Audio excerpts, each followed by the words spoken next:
Hey, Barrett here, ready to give some notes to my 308 people. So welcome. This is notes on continuous functions. This is section 2.6. As I stated in class, I kind of screwed up the binder, and these notes were not in there. So I apologize, but I'm going to fix it right now. So here we go, guys. Notes 2.6, continuous functions. A couple things going on. First of all, continuous means it doesn't have a break. Okay? No hole, no break. It just keeps on going, like the Energizer Bunny. Okay? Clearly, in this graph, there's going to be a hole, and we're going to talk about what that means in terms of the continuity of the graph. Before we start, I want to remind you guys that, if you can pay attention over here, anytime you write an interval in general, any interval, okay, you should be using x values. The only exception to that rule is when you're identifying the range. If you are not writing the range, then you should be looking at your x values for any interval. So when I say where is it increasing, you're going to use x values. Where is it decreasing? You're going to use x values. Where is the function continuous? You're going to use x values. All right, so looking at this first example, example 1, write the intervals where the function is continuous. There is a break in this function. There is a break right here. We call that break a hole, okay? So it's just an open circle somewhere in the graph. That's called a hole. And this is happening at x equals -2. Okay, so that is happening right here where x equals -2. All right, this means that the function is continuous up until that point. So the function is continuous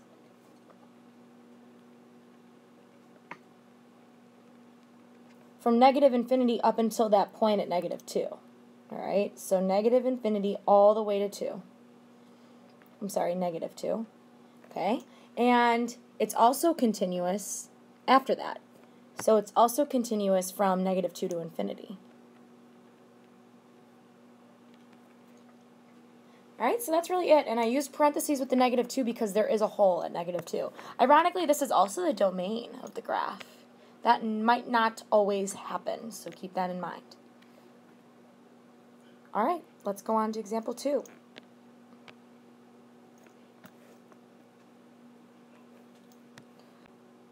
All right, example number 2. Write the intervals that the function is continuous. Okay, so you need to identify where the break is. Okay, so let's write down, let's look at this graph. There's a break in this one also at -2, actually. So happening right here, there's a jump discontinuity. And you know what, let me identify that. This is a hole. And in the first example, I'm sorry to go back.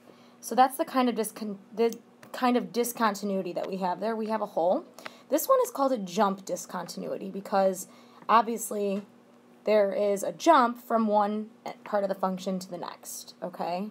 So that's why we call it a jump discontinuity.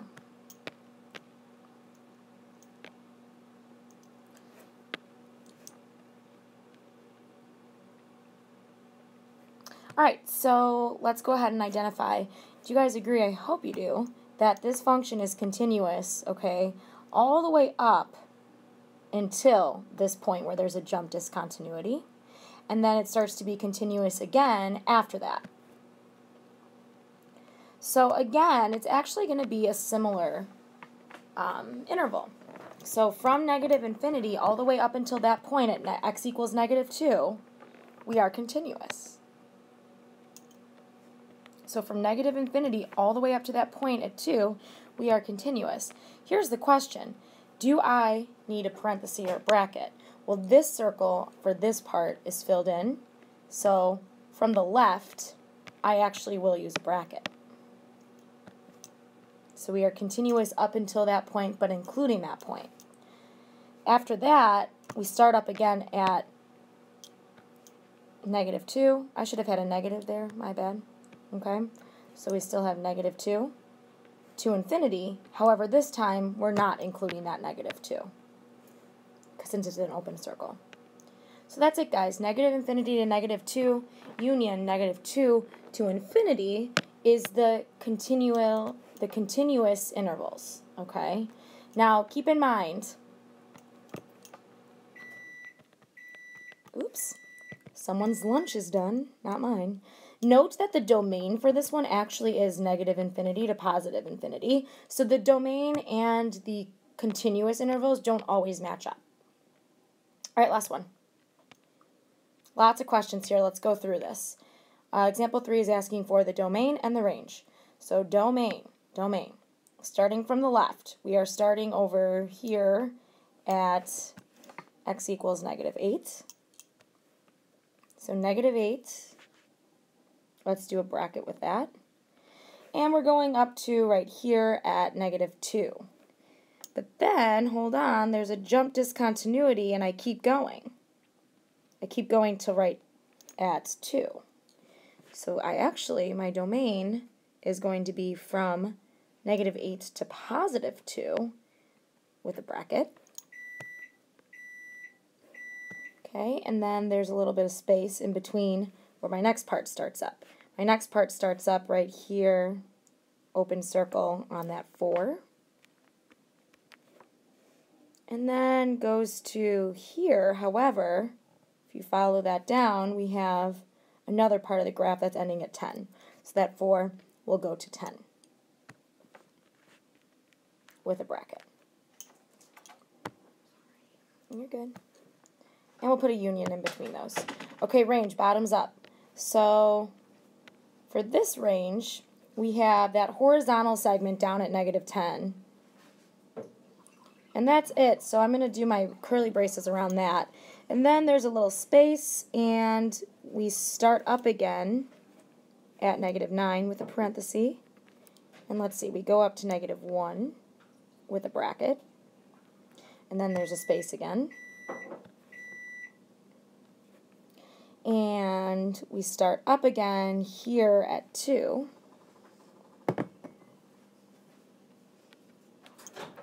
And it looks like we go all the way up to 10. That's a crazy range. Look at that range.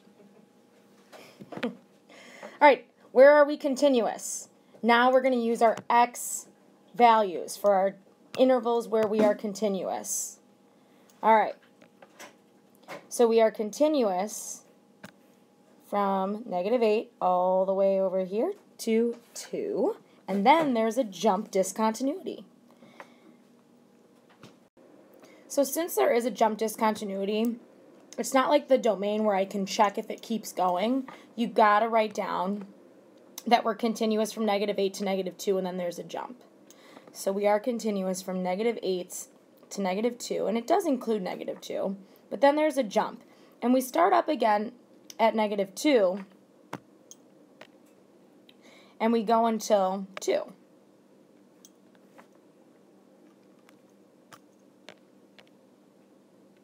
So what I just did was this part of the graph, -2 to 2, and that will get a bracket. Okay, then there is definitely another jump here, and we start up again over at 4. So from 4, okay, to 7, we are continuous again. So from 4 to 7, we are continuous again.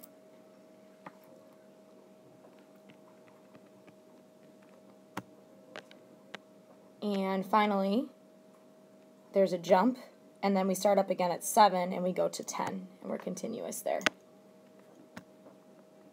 And that 7 will get a bracket.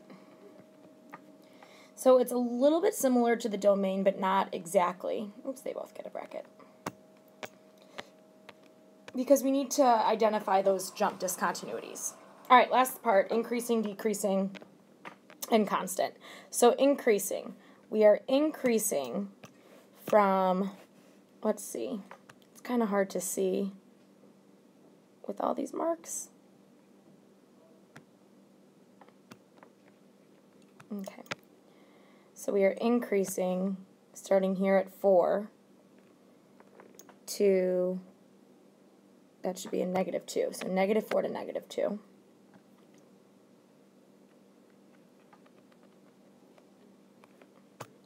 We are also increasing this whole time from -2 to 2.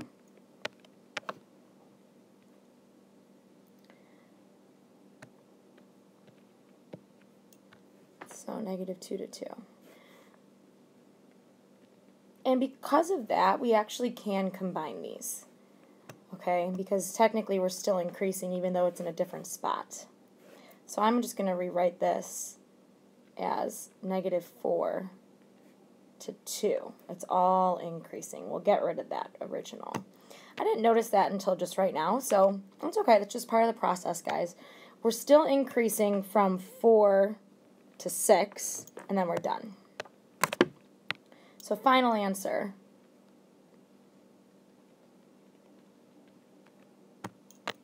is right there. All right, decreasing. Where are we decreasing? We are decreasing from negative 8 all up until that negative 4. Then we are decreasing from 6 to 7. Okay, so negative 8 to negative 4.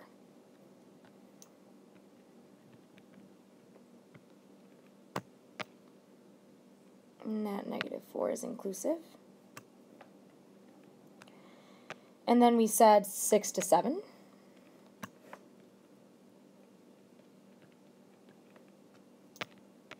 Sweet. And then finally, it doesn't ask, but constant, just for this guy right here. So that's that's positive 7 to 10, if it were to ask. All right.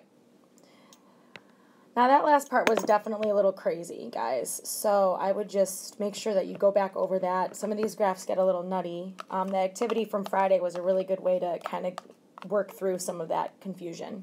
So, hope this helps. We'll see you tomorrow. Bye!